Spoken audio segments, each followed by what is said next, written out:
এই মুহূর্তে আবহাওয়ার খবরের দিকে নজর রাখতে হচ্ছে, কারণ তাপপ্রবাহ থেকে কি অবশেষে মুক্তি? সোমবার রাজ্য জুড়ে বৃষ্টির সম্ভাবনা রয়েছে। সোম ও মঙ্গল রাজ্যের সব জেলায় বজ্রবিদ্যুৎ সহ বৃষ্টির পূর্বাভাস রয়েছে। 6 এবং 7 মে রাজ্যের একাংশে 40 থেকে 45 কিলোমিটার বেগে ঝড়েরও সম্ভাবনা।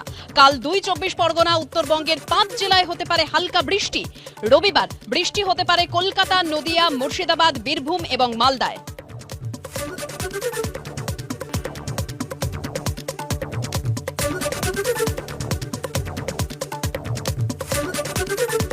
এই মুহূর্তে আবহাওয়ার খবরের দিকে নজর রাখতে হচ্ছে, কারণ তাপপ্রবাহ থেকে কি অবশেষে মুক্তি? সোমবার রাজ্য জুড়ে বৃষ্টির সম্ভাবনা রয়েছে।